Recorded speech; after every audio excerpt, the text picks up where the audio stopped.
Komið sæl og velkomin aftur að Rauðaborðinu. Ég heiti María Lilja og hingað eru komin góðir gestir til þess að ræða það sem hefur nú svolítið verið máluna, en það er svona þegar lögreglan brýtur lög. Hvað gerist þá?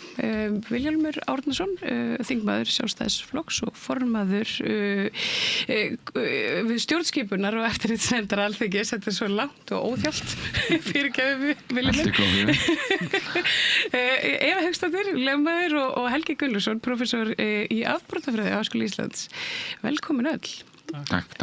Þetta, kannski byrjum á, það eru mörg mál í fjölmiðlum þessa dagana. Það eru, 2 mál lögreglumanna og svo er það ríkislögreglustjóri. Við kannski byrjum á henni, Vilhjálmur, þú ert, þetta er auðvitað komið inn á borð til ykkar í svona til skoðunar.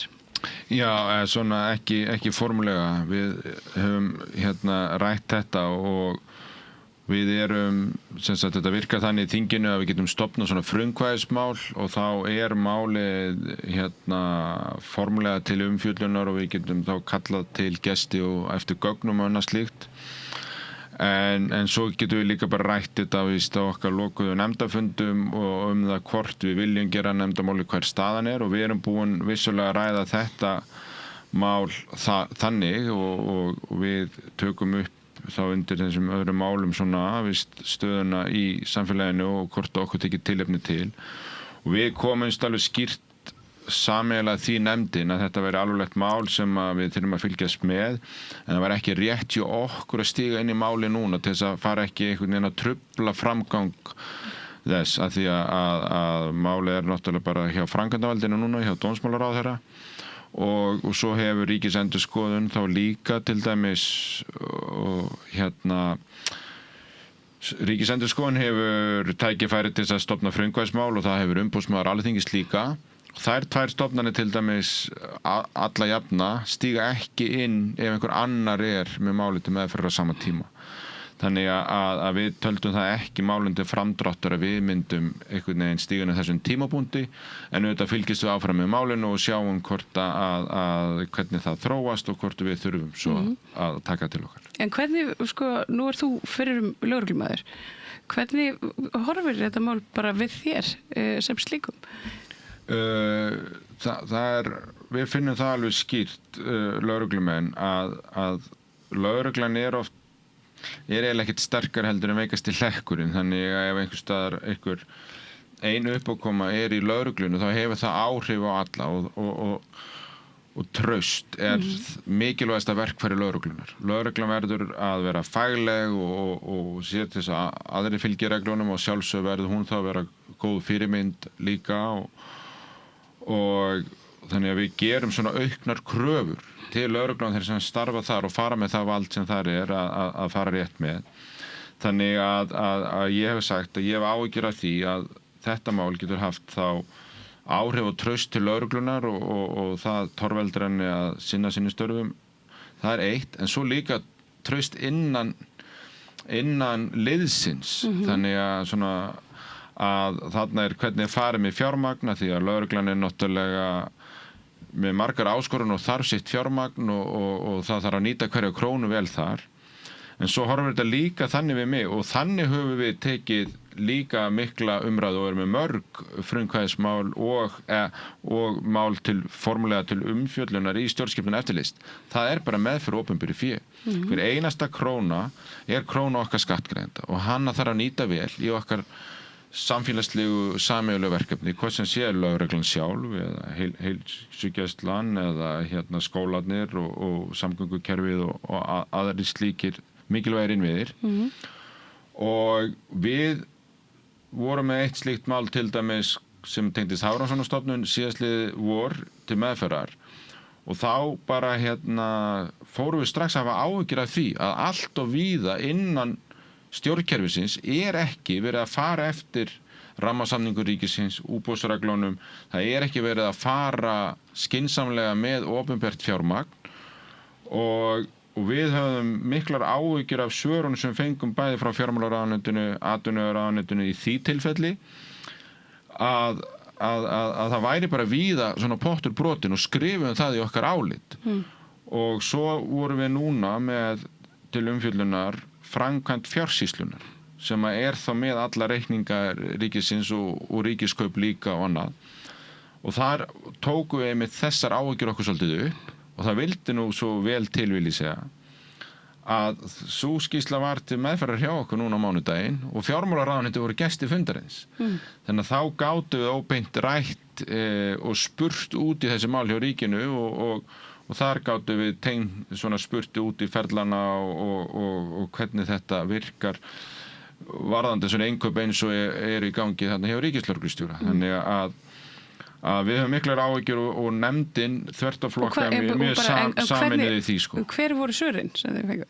Svörin eru þau að þau eru einhvern veginn í þessu stóra ríkiskerfi að reyna eftir bestu getu að búa til bæði svona stuðningsforrit og annað til þess að búa til svona mælaborð og eitthvað til þess að hjálpa forstöðumönnum og ráðuneytunum að fylgjast með sínum fagstofnunum og sínum rekstri og eins sem að þau geta séð að líka hjá sér svona rauð flögg. Og þannig að hér komin einhver mikið innkaup umfram áætlun, hér komin innkaup sem tengist ekki rammasamningi og annað slíkt. Þannig að þetta búið að vera í þróun núna undanfarin mánuð og áriði, mánuð og ár og farið aðeins og þau sögðu það alveg að fyrstu vísbendingar benda til þess að það eru alveg nokkur rauð flögg í kerfinu, einhver eiga eðlilega skýringar og svo eitthvað sem maður þarf að skoða betur. Þannig að áhyggjur okkar virðist vera réttar og ég vona það bara allir ríkisforstöðumenn séu að hugsa þessi mál núna í kjölfar þessar umræðu, ég ætla rétt að vona það. En hvernig er ríkislögreglustjóri búin að segja, sorry, ég gerði mig nú alveg grein fyrir því að ég var kannski ekki alveg að fara að lögum eða reglum, útboð og annað. Það sem ég er svo mikið að velta fyrir mér þessi svona tvískinningur í því hvernig við komum fram við fólk sem ég gerist brotlegt ýmist við lög eða bara í einhvers konar reglur. Finnur þú, er ekki einhver svona munur svona á því hvernig við komum fram við fólk eftir því hvaða stöðu það er? Jú, það er munur á því og þegar einhver svona háttsettur embættismaður brýtur lög þá annars vegar það vekur hneykslun og þetta mál sem er hér til umræðu þessi meðferð á opinberu fé og mögulega verið að hygla einhverju vinkonu eitthvað slíkt þetta, fólk er ekki ánægt með þetta þetta vekur gríðarlega hneykslun og ég hef ekki heyrt nokkurn mann mæla þessu bót það virðist alveg vera sama hvar fólk stendur í flokki og hvaðan það kemur að fólk er hneykslað á þessu og margir eru reiðir svo hvort að það hefur einhverjar afleiðingar fyrir þann sem að brýtur af sér og hverjar þær afleiðingar verða það er svo kannski annað mál að verða fyrir svona opinberri skömm að það náttúrulega vont en það sem mér finnst vera kannski og það er spurningar sem að vakna kannski í sambandi við þetta mál og önnur sem að eru í umræðinni það er þetta hvernig á að haga eftirliti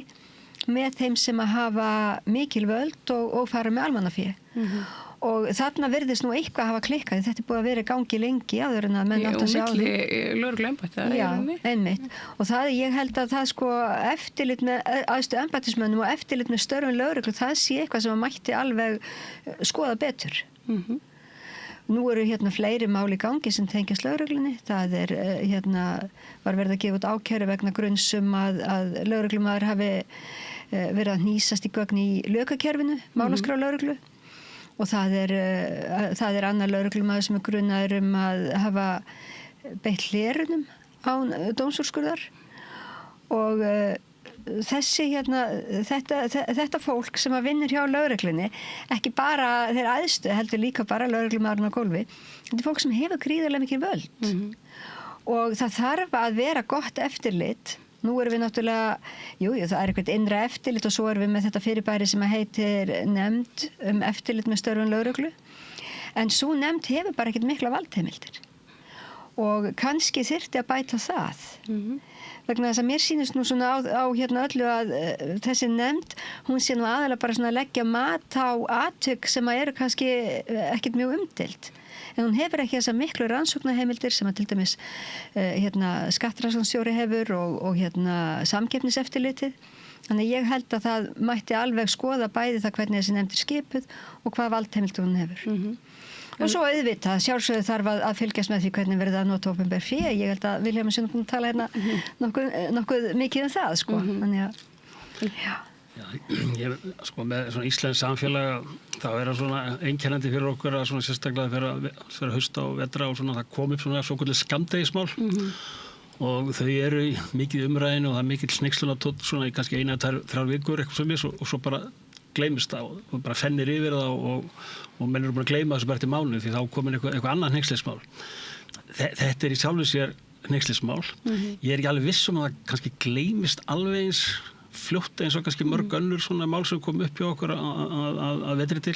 Ég held það sé kannski líka vegna fortíðar ríkislögreglustjórar. Hún hefur marga oft verið ámynd starfi. Má vera, ég þekki það ekki sko, en allavega að ég held að þetta mál svona minnir svona loða við svona yfirstjórnina að einhverju leyti. Við sjáum þetta eins og vikan í Gíslamartin, þú veist, tók þetta fyrir bara mjög áberandi hátt síðasta föstudag og það er mjög líklegt þetta mál verið í áramótasköpinu. Þú veist, maður bara sér bara sketsin bara strax komin, þú veist, einhver svona ráðviltur ráðgjafi ykkur í svona juskbúð sko, þú veit ekki hvert hann að fara og þetta peningametrin tikkar sko.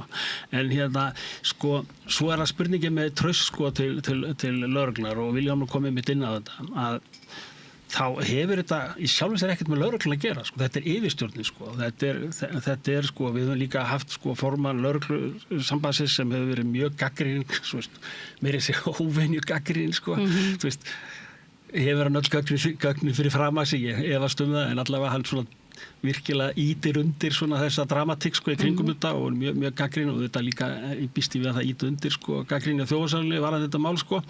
Þannig að lögreglan í sjálfu sér sko, hún bara horfir upp á þetta og ríkislögreglustjóri þetta er toppurinn sko, þannig að það er vantraust á toppina yfirstjórn lögreglunar og nú eiginlega liggur þetta máltaldið á borði sko ráðherra sko og þá er þetta spurningin sko, þú veist að kaleikurinn er raunverulega þar sko, það er að skoða þetta mál og þú nefndir þetta væri mistök, já, ég veit ekki, þá var þetta kannski mistök sem er endtekið náttúrulega oft sko, þannig að maður skoða þetta í þýljósi sko, þetta er einhver ár sko. Einhverju talaði síbrótagæslu ég veit það sko.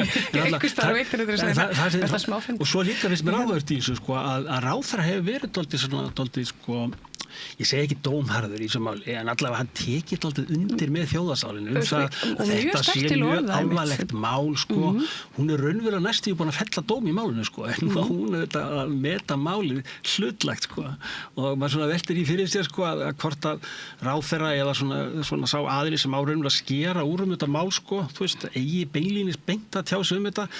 Ég ímyndir mér samt að ráðherra muni segja að hún hefði ekki gert það sko, en allavega hún hefur tekið svona þannig til orða að þetta séu mjög óvarlegt og þá er það svona einhvers konar mat á því hvað þarna gerðist í raun og veru sko, en nú er ábyrgðin liggur þar sko og þá reynir á sem sagt hvað leikurinn er þar og ráðherra verður raunverulega að skera úr þetta mál.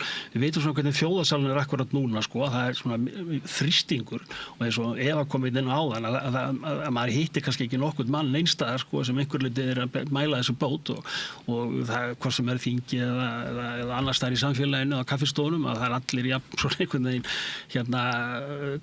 gagnrýn á þetta og núna reynir á ráðherra varðandi það hvað til brasi að taka og ég var komið inn á einmitt hérna með lögregluna sem dæmi á lögreglumanni sem eru hérna að horfa framan í sem sagt ákæru og dómstóla vegna hérna eitthvað sem hafa gert í hérna starfi og við þekkjum dæmi af því tagi svona undanfarin ár þar sem lögreglumann hafa mist starfið sko vegna einhverja misfelli í starfi sem oft bara jafnvel bara einhverja skýringar á sem hugsanlega hafi verið fyrir hendi en það hefur gert það samt að verku að menn missa starfið sko og svo hafa menn verið dæmdir og fyrir brot í starfi og allt það. Þannig að við svona eins og kannski þjóðarsalinn gerir sko Jón og séra Jón sko en það sem ráðherra þarf að gera það þarf að skoða allt þetta mál sko bara ferilinn allan og kannski ekki bara þetta einstaka mál heldur kannski bara fjárreiður almennt í embættinu því þetta er þetta stórt embætti það liggur mikið undir það er mikil ábyrgð það eru fjárreiður á ýmsu tagi hvernig raunverulega embættið hefur staðið sig og þá ríkislögreglustjóri í því embætti. Þannig að það ekki kannski bara skoða einstakar færslur eða þetta mál. Hvort að línmannsmentið hafi raunverulega virkað, hvort þetta hafi verið peningum vel varið. Já, það að gera það sko og svo þarf hann að velta því fyrir sér hvort að ríkislögreglustjóri sem búin að missa trúna sinn, ráðherrans, og hún þarf líka, ráðherra, þarf að meta það hvernig þetta traust á ríkislögreglustjóra og sérstaklega yfirstjórninni, hvernig það verður raunverulega endurheimt sko. Þú veist, vegna þess að það er oft auðvelt að tapa trausti, en það getur erfiðar að endurvinna það og ráðherra þarf einmitt að meta það á hvern hátt sem þetta embætti ætlar raunverulega að vinna sig aftur með traust hjá þjóðinni og hvort að hún sé þá akkurat þessi ríkislögreglustjóri núna sé til þess bær og hæfur til þess að raunverulega að halda því úti og afla traust sem alveg nauðsynlegt því þetta er ríkislögreglustjóri, þetta er raunverulega okkar yfirvald og þetta er toppurinn og þetta eru verkin sem við erum að horfa akkurat núna sko. Erum við ekki kannski bara komin á þann stað að við þurfum að taka lögregluna bara til að gera endurskoðunar og svona tilgangarnar og uppsetningu og þar fram til göttunum. Ég er þeirra skoðunar. Ég hef ekki farið lengt með það að mér finnst að lögregluembættið sé svolítið svona barnsins tíma og það megi gjarnan efla ýmsa innviði lögreglunar eins og rannsókn með glæpum og stuðning og þá fagþekkingu en kannski eyða minna púðri í svona götu dáta. En sko, ef ég má bara örstuð koma inn í það sko, að varandi með skipulag lögreglu, ég held að það sé eitthvað sem þurfa að gera sko, vegna þess að við erum bara reyndan til dæmis á innan við kílómetra að það eru með 3 lögreglustjóra sko, við erum með höfuðborgarlögreglustjóra, við erum með ríkislögreglustjóra og svo þarna á milli er héraðssaksóknarinn sem er líka lögregludeild sko, með rannsóknardeild og allt þetta. Það þarf einhvern veginn lítið að stokka þetta alltaf upp sko. Þetta er mjög skrítið og erum við ekki með eitthvað 10 lögreglustjóra, 9 lögreglustjóra. Þetta er það er stundum að tala háskólana, þeir séu alltaf margir sko. Ég held að við séum 6 eða 7 háskóla sko og það er alltaf að tala það séu margir sko. Þú veist, svo erum við með hérna alveg heilan helling af lögreglustjórum sko og svona ólík embætti sem eru með svona ólíka menningu og ólík starfsskilyrði og allt þetta. Ég held að þurfa að endurskoða þetta dálítið og hérna varðandi mér hvað raunverulega skiptir máli varðandi lögreglu og það hefur verið talað í þessum máli, talað um einhverja strömlínu stjórnun. Það er það ekki mitt. Það er ekki að skoða lögreglu alla út frá þessari strömlínu hugsun sem er orð sem hefur verið kastað inn í umræðuna akkurat út af þessum máli sem við erum að tala. Ég held það sko að það ætti einmitt strömlínu pælingina heima sko að reyna að endurskipra lögregluna og gera þetta einhvern veginn samhæfðara, sterkara embætti einhvern veginn en ekki svona marga svona hreppstjóra sko. Það er of margir hreppstjórar og of margir svona millistjórnir í ólíkum lögum og lögreglunum sem þarf alltaf að skoða krítiskt sko, finnst mér sko. Verður þið samlega þessu? Já, þetta er í samlega þessu en hef ég tekið þátt í þessari endurskoðun alveg núna frá því ég komin á þingi fyrir rúmlega 12 árum síðan og þá hefur lögreglan verið í stanslausri endurskoðun og ég tek bara undir allt sem ég að segja að þetta er allt áskoranir réttar sem þið nefnið hérna og það er nefnilega ótrúlega mikið búið að breytast í lögreglunni undanfarinn áratug og ég fengi að koma mjög mikið að þeim málum sjálfur og til dæmis til þess að auka svona gagnrýna hugsun innan lögreglunar og tengja fleiri svona geira samfélagsins við lögregluna og byggja upp þessa breiðari þekking og annað að þá færðu við lögregluskólan á háskólastig til þess að reyna að opna þetta og hérna, veist, og það voru alveg vaxtarverkir í því en nú er það alltaf að þróast betur og betur og þannig að það var bara risa breyting í því að endurskoða lögregluna og hvernig hún vinnur og þannig að lögreglan þróist líka með samfélaginu, breyttu samfélagsmynstri og annað slíkt. Þú segir hérna að leggja minna áherslu á götudátanas, það er löngu búið að leggja götulögreglun til þér. Þetta er allt komið í rannsóknardeildir og skipulega brotastarfsemi og allt þetta þannig að við sem vorum alltaf á götunni vorum búin að mæta afgangi mjög lengi. En svo gerðum við löggæslu áætlun en það sem er kannski svona nýjast í þessu og mikilvægast, það var skýrsla sem ég stýrði og gerði fyrir þáverandi dómsmálaráðherra Jón Gunnarsson. Þar sem vorum að taka áskoranir lögreglunar og einmitt hvernig fjármagninu nýtt og við séum ekki með hana tvíverknað og allt þetta. Og í kjölfari að því var settur 1,5 milljarður í lögregluna þá vorum við búin að fara yfir hvernig nýtum við fjármunina sem best, hvernig nýtum við liðið sem best, hvar eru mikilvægt og megnið af þessu fór í skipulega glæpastarfsemi til þess að reyna að takast á hana og þá er líka búið að breyta mikið og straumlína rannsóknir til dæmis ekki kynferðisbrotum. Þar hefur tíminn styst alveg gríðarlega frá kæru til niðurstöðu og fullt af svona auknum verkefnum og á sama tíma er náttúrulega búið að koma hér heimsfaraldur og almannavarna ástand og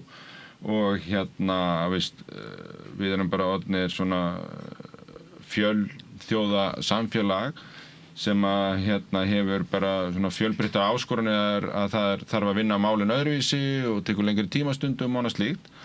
Þannig að þetta er allt búið að gerast og svo eins og við komst með eftirliti með lögreglu að það er búið að reyna að þróa það og ég bara fullyrði það og man það sjálfur frá því ég var í stjórn Landssambands lögreglu og var í lögreglunni að lögreglumennin sjálfur, þeim svo mikið andum traustið og þeir fái að njóta traustins og þeir vilja ekki að séu skemmt epli innan lögreglunar. Þau bara vilja alls ekki og þeir vilja að það sé einhvers konar eftirlit þannig að þeir geta einhvern veginn unnið sitt starf á fullu trausti og annað.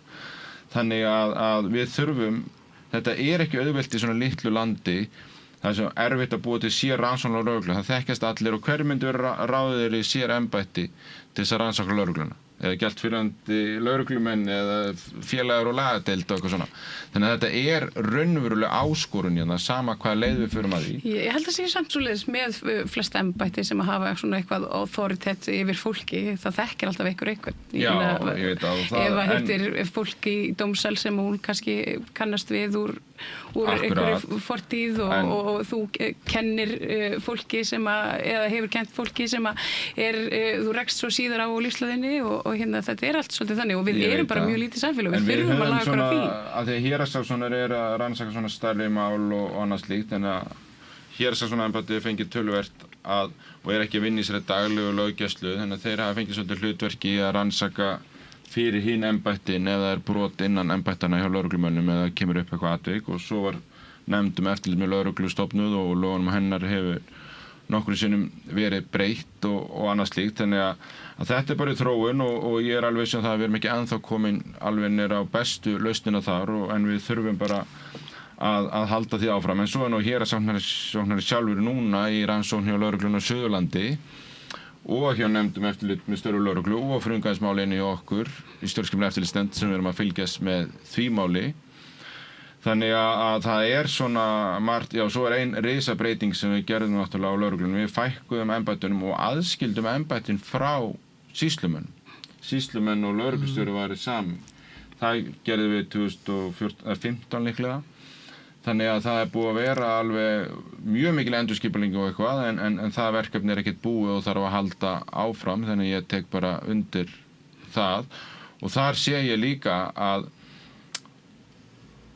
sko, við þurfum eins að hugsa stærra og ég lagði sjálfur fram mál með flokkahópi okkar sjálfstæðismanna í Norðurlandaráði að við þyrftum að búa til svona netrannsóknarlögreglu bara á Norðurlöndi saman, ekki eitthvað samstarfssamning á milli lögregluembættanna, heldur bara sérstaklega netlögregla því að þessir netglæpir er fjölþátta ógn bara og við getum aldrei fyrir að búa til þekkingu, tæknibúnað og annað til þess að vera að rannsaka þetta allt saman hér og þetta virðir engin landamæri og annað slíkt. Það er eitt og svo er Þegar það talaði varnir Íslands og við oft velti fyrir mér hversu við höfum ekki við séum ekki einblína á þessar varnir í staðin fyrir einhvers konar loftrýmisgæslu. Já. Þannig að þetta er bara ein af þessu mikilvægu, við höfum rætt mikið innan Norðurlandaráðs sem við þurfum að gera og svo er það þessi skipulega glæpastarfsemi sem sko náttúrulega eru í grunninn fíkniefni en er orðið miklu meira snúast að selja fólk og versla með fólk en eru alltaf peningar í endanum og í það fór mest af þessum 1,5 milljarði sem ég talaði áðan og þá er þetta svona er það lögreglan á Keflavík sem á að stoppa þetta á landamærunum og fá heiðurinn að því að vera svo duglega að stoppa er það lögreglan hér í Reykjavík sem er að stoppa fólki sem er að selja eða er að þjónustuta eða það héraðssaksóknari með öllum hinum sem á að stoppa höfuðpaurana, sko. En kannski við þurfum bara að fara að horfast í augu við að lögregla stoppar ekki glæpi. Þeir bara, þú veist, Nei, við erum að reyna að stemma stigu við glæpum, kerfið er búið, við munum aldrei stoppa glæpi. Svo getum við bara, svo getum við haft lögreglu sem rannsakar, þú veist, svona, hvernig það fór allt fram. Það stoppum aldrei glæpi, við vitum það alveg, og það er bara draumsýn ef einhver heldur það. Ég held að þess vegna við ættum kannski að eyða minna púðri í að reyna að stoppa glæpi og kannski bara svona... Við erum að stemma stigu við þeim og hægja vöxtinn eins og hægt er og reyna að halda þessu skefjum, það er hlutverkið. Ertu sammála vilja? Auðvitað viljum við koma í veg fyrir ofbeldi og hræðileg brot, auðvitað viljum við það, en ég fæ alltaf svona, það fær alltaf 100 vörunarfyllur í gangi á mér, sko, þegar ég heyri talað virkar rannsóknarheimildir og svona þessi viðleitni til þess að koma í veg fyrir að glæpi sig í framtíð, þetta er mjög eldfimt. Og það er alveg rosalega mikil hætta á því að slíkum heimildum sé misbeitt. Nú er bara í umræðunni, það var verið að gefa út ákæru vegna þess að lögreglumaður er grunaður að hafa beitt hlerun án dómsúrskurðar. Og hvað ef að menn ætla nú að vera hetjur og koma í veg fyrir glæpi, hversu líklegt er að valdheimildu verði misbeitt þar eins og annars staðar? Þannig það þarf að fara rosalega varlega í þetta og það þarf að passa einmitt mjög vel upp á eftirlitið. Alveg rosalega vel. Þannig ég bara vona það, ég vona bara að þingmaðurinn beiti sig fyrir því að það verði að allar slíkar heimildir það verði ferið mjög vel ofan í það hvernig ég komi í veg fyrir misnotkun á valdi. Misbeiting valds er bara stórt vandamál. Þetta lögreglan hefur gríðarlega mikið vald og þetta er ekki eina stofnun, við erum líka með barnaverndaryfirvöld, við erum með útlendingastofnun, stofnanir sem hafa gríðarlega mikið vald yfir lífi fólks og einmitt mikinn aðgang að persónuupplýsingum. Það er bara mjög auðvelt að eyðileggja líf fólks með því að misbeita valdi. Þannig að það verður að fara varlega í þetta. Valdi fylgir ábyrgð, það er alveg augljóst og ég nefndi það ekki, en það var ein breytingi varðandi heimildir lögreglu og til rannsókna og þá var þetta eftirlit mjög til umræðu og ég er alveg sammála því og þarna tek ég 100% undir með Evu að það sem við erum að gera bara sem samfélag, eða við sem löggjafi þurfum alltaf að gera, að það er að vega og meta einmitt, það er réttaröryggi borgarans og svo þess svona almannahagur af því að stemma stigu við brotunum, sko. Og þar eru bara að vega salt og okkar verkefni stjórnmálana er að finna þennan meðalveg. En einmitt það komur svona í veg fyrir það að fólk, ég bara labba út úr húsi og fara með einhvern glæp, þú veist, það ætti kannski ekki að vera endilega hlutverk lögreglunar, heldur kannski bara svona samfélagslegt. Já, við erum náttúrulega með lög og allt þetta og kæruheimildir og refsingar og allt til þess að koma í veg fyrir og lappir hér út og fremja glæpinn. En þá við þurfum einmitt, og það er gott að við erum með afbrotafræðinginn hjá okkur, hvatinn til þess að fremja glæp, hann er einhvern veginn... Hann er misjafn. Já, á meðal fólks. Orsökin misjöfn. Það er svona teórísku umræðum afbrot, þá er þetta svona 3 áttir sem það lítur, það er svona motivational afbrot, eitthvað sem vill fremja brot. Það er ekki allir sem vilja fremja brot, en það er einhver sem vilja fremja brot. Svo er spurningin eitthvað svona sem er eftirlitsaðili, sem að komast upp með, það er engin eftirlitsaðili og þú vill fremja brot, og þá er meiri líkur að það verið framið. En það skiptir máli hvort það sé motivational eða ekki motivational, og svo er það spurning aðheldið, og svo spurningum að tækifæri opni, þannig að það er þetta þrennt, það er tækifæri og aðhald og svo hvort þú viljið fremja brot og raunverulega kannski með flest okkar, ég held að flest okkar sé ekkert endilega því að við viljum fremja brot, að við erum bara þannig alin upp með siðferð og fleira að jafnvel þó við sjáum möguleika því að stela veski frá einhverjum, þá gerum það ekki, við látum frekar vita að því að veski er þannig að aðalatriði er það að við séum svona sem borgarar að við virðum lög og rétt og við kennum aðra borgara og sveirum þeirra og allt það. Þú veist, ef við erum með marga einstaklega úti sem treyst ekki kerfinu og reyna að grípa hvert tækifæri til að stela, þá er ég slæma málum, og þannig að við erum í samfélagi þar sem þessi löngun til að fremja brot er sem minnst, og það er alveg hægt að skapa svolítið samfélag og svolítið aðstæður, leitast við það að gera svo. En ég vil nefna þetta sem með lögregluna, þess að William komið inn á áðan, sko, að það hefur verið mikil þróun hjá lögreglunni. Það er mjög mikil svona fagleg þróun sem á sér stað bara síðustu 10-15 árum, eins og færa lögreglunámið upp á háskólastig, það er eitt, en það er svona fagleg hæfni starfsmanna í sambandi við rannsóknir, hún er allt öðru level, hún var fyrir 10-20 árum síðan. Það sem við erum að tala frekar sko, það er þessi stjórnunarvandi, sko, það er þetta sem birtist kannski í þessum máli með ríkislögreglustjóra, að það er eitthvað sem við horfa á, en lögreglan sjálf, sko, það er dálítið annar handleikur, sko, þannig að tvískipta með þeim hætti.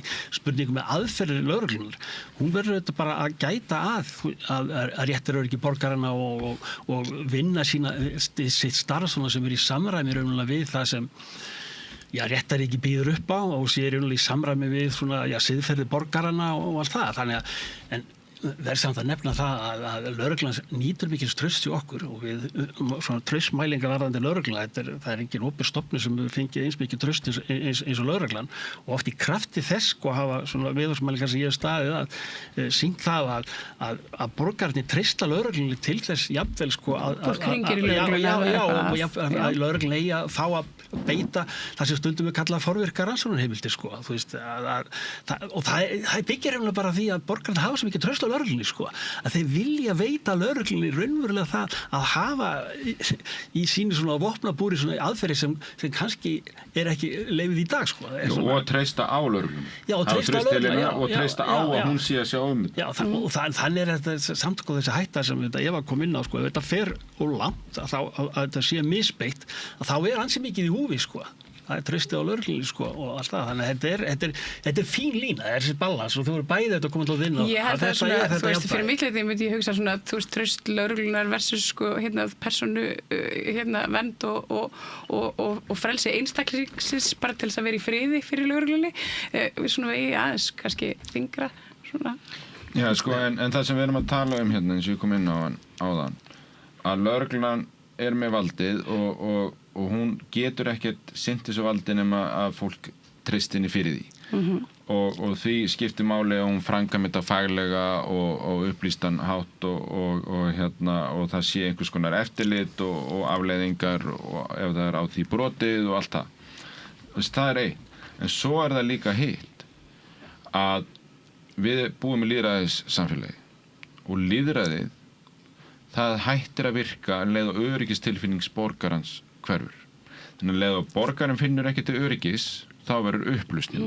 En það eru mjög margir sem finna ekki til öryggis með lögreglunni. Og borgarinn, það er svolítið svona tvíbent. Já, en almennt séð, þá erum við með lögregluna til að tryggja öryggistilfinningun okkar og borgarinn treystir á því að lögreglan sé að sinna þessu fyrir sig. Ég þekki mjög marga sem eru ósamræð þessu, til dæmis. Já, ég er að tala um hvernig samfélagi virkar, sko. Og samfélagi almennt treystir á lögregluna, ekki hvort það treystir lögregluna, heldur treystir á hana, að hún sé að sinna því að tryggja öryggi okkar. Og þetta kemur margt annað í að tryggja öryggi okkar bara eins og réttarríkið á að gera með lögum og stjórnarskrá og öðru slíku og svo allskins forvarnir og félagsþjónustu og heilbrigðisþjónustu og allt þetta sem að tryggja það að veikir fái þjónustu þannig að þeir sé ekki ógn og allt þetta en svona í grunninn virkar þetta svona. Er þið sammála þessu, Eva? Ég held að það sé alveg rétt að lögreglan njóti töluvert mikils traust. Sko, kannanir sýna það að svona meirihlutinn bara virðist vera hafa mikið traust á lögreglunni. Við erum ekki ágætum samskiptum við lögregluna þegar þú veist á hann að halda. Já, en svo eru það náttúrulega það er ekki allir. En svo er náttúrulega bara þessi hætta á því ef er ekki tekið á brotum að þetta traust hverfi. Og það er líka hætta á því ef við höfum svo mikið traust að við teljum að þurfum ekkert eftirlit að þá náttúrulega opnum við fyrir misbeitingu valds og mér finnst sko þú komst nú inn á áðan er munur á því hvernig hvort að Jón eða Sigurjón hvernig farið með fólk sem á einhvern nátt brýtur af sér. Ég hlakka til þess að sjá núna hvort að verða einhverja afleiðingar og hvaða afleiðingar að verða þá af þessum gjörningum ríkislögreglustjóra sem hafa verið mest til umræðu undanfarið. Þetta er alltaf áhugavert sko það þegar að það eru fjármunir almenning sko, þá verður svona allt brjálað einhvern veginn. En svo bankarán hérna í gangi á sama tíma. Já. Hérna, og við sjáum að það eru sko fristar eignir fólks, saklaus fólks út í bæ sem átt í viðskiptum við komandi algjörlega afvitandi peningarnir kæmi úr einhvers konar meintu bankaróni. Já, en þar fór lögreglan fram á gæsluvarðhald og fekk ekki. Þannig að þar voru dómstólarnir að segja bara... Já, ég er að segja, þú veist að það er ekki eins og það er ekki búið að frista reikningana hjá konunni sem þáði lean management konunni, vinkonunni, ríkislögreglustjóra. Það er ekki þar með sagt, en ég er að segja, ok, þetta er ekki alveg smá, en ég er að segja, en það er, þú veist, sko, fyrir borgarna, fyrir fólki sem hefur ekki valdið og fyrir fólki sem að kannski er gagnrýnið á störf lögreglunar og kannski bara yfirvaldið og ég held að við ættum alltaf að vera það öll og þá er þetta svolítið svona skrítið að horfa upp á það, þarna er bara æðsti prestur embættisins, hún er einhvern veginn brýtur á sér starfi, ekki einu sinni, heldur oft og ítrekkað sama brotið þegar hún skrifar út hvern einasta og reikning eftir reikning í eitthvað fyrirtæki vinkonu sinnar sem er skrítið, hún viðurkennir að það er skrítið. Hún ræður hennar svo í vinnu án þess að bjóða út starfið sama dag og blaðamennirnir hringja og þetta er ekki hennar fyrsta ródejó. Hún hefur verið ámynd og fært til í starfi oft þessi sama kona. Ég meina, hvers vegna í ósköpunum er hún svona ómissandi? Og við hljótum að spyrja okkur af hverju fær þessi manneskja að haga sér með þessum hætti og fær áfram að hafa allt þetta vald yfir okkur hinum á meðan að einhverju tvítugir pjakkar sem að fölsuðu Ísland.is eða fundu eitthvað glits á reiknistofu bankana eða þeir og allir sem komuðu nálægt þeim, þeir eru fristir og yfirheyrðir og þar fram til göttunum. Sko, já, þetta eru svolítið margar spurningar og víttækt sem að kemur. Númer 1 ætla ég að segja og ég tek undir með Evu að þetta skiptir máli hvort sem séu lögreglun einhverju öðru hvort á málunum sem fyllt eftir og þetta sé ekki Jón og séra Jón og við sjáum það alveg að það eru lögreglumenn sem að hafa verið dæmdir fyrir brot í starfi og mist vinnun og allt það, þannig að einhver staðar er eftirlitið allan að virka og það er tekið á málum sem koma upp og mér sýnist lögreglan svona almennt alveg sýna það og þannig að það er alveg þannig. Núna er sem sagt þetta mál hjá ríkislögreglustjóra sem að dómsmálaráðherra er með í skoðun núna er sem sagt þá öðruvísi brot og það skiptir máli hvernig brotið er bara eftir hvaða sem sagt hver er refsiramminn og hverjar eru afleiðingarnar og hver eru lagalegar heimildir þess sem hefur eftirlit og ákvarðar afleiðingarnar. Hann þarf að vinna alltaf eftir lögum og stundum segja lögin að þú mátt reppa einhvern í gæsluvarðhald eða endurheimta fé og stundum segir það ekki. Þannig að það er bara það sem getur útskipt þennan mun sem að þú varst að bera upp. Og nú er það svolítið hlutverk einmitt dómsmálaráðherra og hún gerði það og er ekki 5. nóvember í dag. Þannig að gögnin áttu öll að vera komin í dag frá ríkislögreglustjóra til þess að segja einmitt hver kom með þessar beinir og hver er tengslinn ykkar og hvað er þetta ítrekkað og hver var ásetningstíð og allt þetta. Ég bara veit ekki neitt um það annað en sem að ríkislögreglustjóri er búin að viðurkenna í fjölmiðlum að hún har verslað þetta fyrirtæki og það hefur verið mistök. Það er það sem ég veit og ráðherrann verður að ákveða svolítið viðburinn eftir því og ég hef sagt til þess að sé trúverleiki í þessu máli að það þarf dómsmálaráðherra að taka mjög skýra ákvörðun í málinu og rökstuði hana hvort sem hún víkjunu starfi áminnana eða bara haldi áfram eins og ekkert gerst. Þá vil ég bara fá skýr rök fyrir þeirra ákvörðun sem dómsmálaráðherra tekur. Það er það sem við þurfum að fá. En svo langar mér allavega ég minnist þess ekki að Sigríður Björk hafi verið áminnt og færð til í starfi áður. Ég man ekki eftir því. Og hún er búin að vinna á lögreglunni á Ísafirði Suðurnesjum, lögreglunni á höfuðborgarsvæðinu og ríkislögreglustjóra. Af dómara? Já, það getur verið. Ég man ekki eftir því, það getur alveg verið, ég ætla ekki að útiloka það. Ég er bara að segja að En svona burtséð frá hennar kannski bara persónu, þá erum við samt, þú veist, við erum hérna með þessa stöðu, við erum með lögreglu sem hefur allt þetta valdi fyrir fólkinu og misnotar það með einhverjum hætti. Hún ýmist setur hlerunarbúnað eitthvað eða flettir upp í lögkerfinu eða leggur inn á vinkonu sína fyrir jyskferð eða eitthvað. En munurinn á þessu sem þú nefndir, annað meðferð opinbers valds, hitti meðferð opinbera fjármuna. Það alveg sikkur hlut. Já, en þetta sama valdastofnunin. Þetta sama valdastofnunin, en þetta sikkur brotaflokkurinn. En við erum að segja, við erum komin með hérna, við erum bara með hérna fjölmörg dæmi þess að fólkið sem fer með valdið, það ekkert öðruvísi heldur en við hin. Það gerir alls konar vitleysu. Og hérna, og þú veist, og hérna þannig...